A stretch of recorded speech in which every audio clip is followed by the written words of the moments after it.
ಹಾಗಾದ್ರೆ Peenya industrial area ಯಾವ ರೀತಿಯಾಗಿದೆ, ಯಾವೆಲ್ಲ ಸೌಲಭ್ಯಗಳು ಇಲ್ಲಿ ಮರೀಚಿಕೆ ಆಗಿದೆ ಅನ್ನೋದರ ಕಂಪ್ಲೀಟ್ ಆದಂತಹ ಪಿಕ್ಚರ್ ಅನ್ನ ನಮ್ಮ ರಿಪೋರ್ಟರ್ ಹಂಸ ಕೊಟ್ಟಿದ್ದಾರೆ, ನೋಡೋಣ.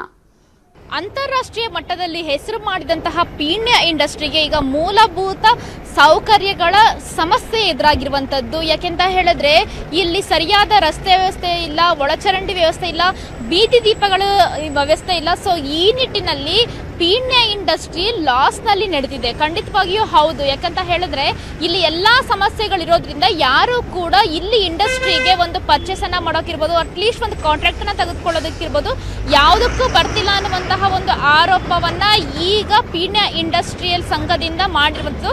ಅದನ್ನ ರಿಯಾಲಿಟಿ ಚೆಕ್ ಮಾಡೋದಕ್ಕೆ ಈಗ ಸದ್ಯಕ್ಕೆ ನಾವೀಗ ಪೀಣ್ಯ ಇಂಡಸ್ಟ್ರಿಯಲ್ಲಿಯೇ ಇದೀವಿ. ಇಲ್ಲಿ ನೋಡ್ತಿರಬಹುದು, ಖಂಡಿತವಾಗಿಯೂ ಇಲ್ಲಿ ಮೂಲಭೂತ ಸೌಕರ್ಯಗಳು ಒಂದು ಬೇಕಾಗಿದೆ. ಇಲ್ಲಿ ಯಾವುದೇ ರೀತಿಯಾದಂತಹ ಒಂದು ರಸ್ತೆ ವ್ಯವಸ್ಥೆ ಇಲ್ಲ, ಒಳಚರಂಡಿ ವ್ಯವಸ್ಥೆ. ಸ್ಟ್ಯಾಂಡ್ ಅಪ್ ಇಂಡಿಯಾ ಸ್ಕೀಮ್ ಅಡಿಯಲ್ಲಿ 1 ಕೋಟಿ ಸಾಲ ಪಡ್ಕೊಂಡು ನಿಮ್ಮ ಸ್ವಂತ ಬಿಸ್ನೆಸ್ ಶುರು ಮಾಡಬೇಕು ಅಂತಿದ್ದೀರಾ?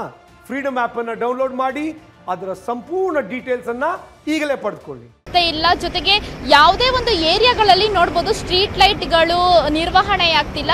ಇಲ್ಲಿ ಸಂಪೂರ್ಣವಾಗಿ ಕರೆಂಟ್ ಪವರ್ ಏನಾದರೂ ಹೋಯ್ತು ಅಂತ ಹೇಳಿದ್ರೆ ಇಲ್ಲಿ ಗಂಟೆಗಳು ಕಾಯಬೇಕು ಜನರು ಒಂದು ಕರೆಂಟ್ ಬರಲಿ ಅಂತ ವೆಯ್ಟ್ ಮಾಡೋದಕ್ಕೆ. ಒಂದು ಇಂಡಸ್ಟ್ರಿಯಲ್ ಏರಿಯಾ ಆಗಿದ್ಕೊಂಡು ಇಷ್ಟರ ಒಂದು ದುಸ್ಥಿತಿಗೆ ತಲುಪಿರುವಂತದಕ್ಕೆ ನಮ್ಮ ಪಾಲಿಕೆಯೇ ಕಾರಣ. ಹೌದು, ನೋಡ್ತಿರಬಹುದು ಇಲ್ಲಿ ನಾನೀಗ ಇಲ್ಲಿ ಪೀಣ್ಯ ಇಂಡಸ್ಟ್ರಿಯ ಒಂದು ಪೊಲೀಸ್ ಸ್ಟೇಷನ್ ಇರುವಂತಹ ರಸ್ತೆಯಲ್ಲಿ ಇದ್ದೀನಿ.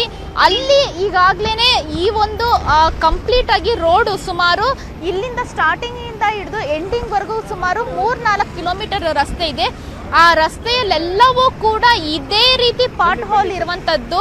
ಇಲ್ಲಿ ನೋಡ್ತಿರಬಹುದು, ವಾಹನ ಸವಾರರು ಕೂಡ ಈ ಒಂದು ರಸ್ತೆಯಲ್ಲಿ ಬರೋದಕ್ಕೆ ಸಾಧ್ಯವಾಗ್ತಿಲ್ಲ. ಅವ್ರು ತುಂಬಾನೇ ಸ್ಲೋ ಆಗಿ ಬರಬೇಕು. ಇಫ್ ಇನ್ ಕೇಸ್ ಏನಾದ್ರು ಫಾಸ್ಟ್ ಆಗಿ ಬಂದ್ರೆ ಈ ಒಂದು ಪಾಟ್ ಹೋಲ್ಗಳಲ್ಲಿ ಬೀಳೋದಂತೂ ಗ್ಯಾರಂಟಿ. ಈ ಒಂದು ರಸ್ತೆ ಸರಿ ಇಲ್ಲ ಅಂತಾನೆ ಬೇರೆ ಬೇರೆ ಕಡೆಗಳಿಂದ ಆರ್ಡರ್ ತಗೊಳ್ಳೋದಕ್ಕೆ ಬರ್ತಿದ್ದವರು ಯಾರು ಕೂಡ ಬರ್ತಿಲ್ಲ.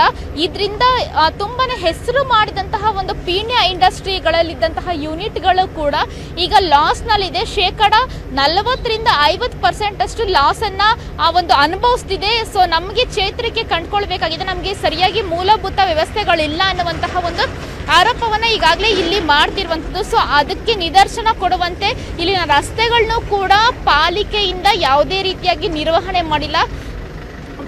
ಏನಾದರೂ ರಸ್ತೆ ಗುಂಡಿ ಬಿದ್ದಂತಹ ಸಂದರ್ಭದಲ್ಲಿ ಅಲ್ಲಲ್ಲಿ ಒಂದು ಟಾರನ್ನ ಹಾಕಿ ಅಂದ್ರೆ ತೇಪೆ ಹಾಕುವಂತಹ ಕೆಲಸವನ್ನ BBMP ಮಾಡುತ್ತೆ. ಅದರಿಂದ ಈಗ ಮತ್ತೆ ಆ ಪಾಟ್ ಹೋಲ್ಸ್ಗಳು ಹೆಚ್ಚಾಗ್ತಿದೆ. ಅದರಲ್ಲೂ ಕೂಡ ಮೊನ್ನೆ ಬಿದ್ದಂತಹ ಮಳೆಗೆ ಮತ್ತಷ್ಟು ಒಂದು ರಸ್ತೆ ಗುಂಡಿಗಳು ಹೆಚ್ಚಾಗಿದ್ದಾವೆ. ಸೊ ಇಲ್ಲಿನ ಸಮಸ್ಯೆಯನ್ನ ಕೇಳೋದಕ್ಕೆ ಯಾರು ಕೂಡ ಇಲ್ಲ, ಸ್ಥಳೀಯ ಶಾಸಕರು ಇಲ್ಲ, ಮಿನಿಸ್ಟರ್ಗಳು ಕೂಡ. 2 ಮಿನಿಸ್ಟರ್ಗಳಿಗೆ ಈ ಒಂದು ಪೀಣ್ಯ ಇಂಡಸ್ಟ್ರಿಯಲ್ಲೂ ಒಂದು ಡಿವೈಡ್ ಆಗುತ್ತೆ. ಅವರು ಕೂಡ ಇಲ್ಲಿ ಬಂದು ಯಾವುದೇ ರೀತಿಯಾದಂತಹ ಒಂದು ಮನವಿಯನ್ನ ಸ್ವೀಕರಿಸೋದಾಗ್ಲಿ ಏನನ್ನು ಕೂಡ ಮಾಡ್ತಿಲ್ಲ.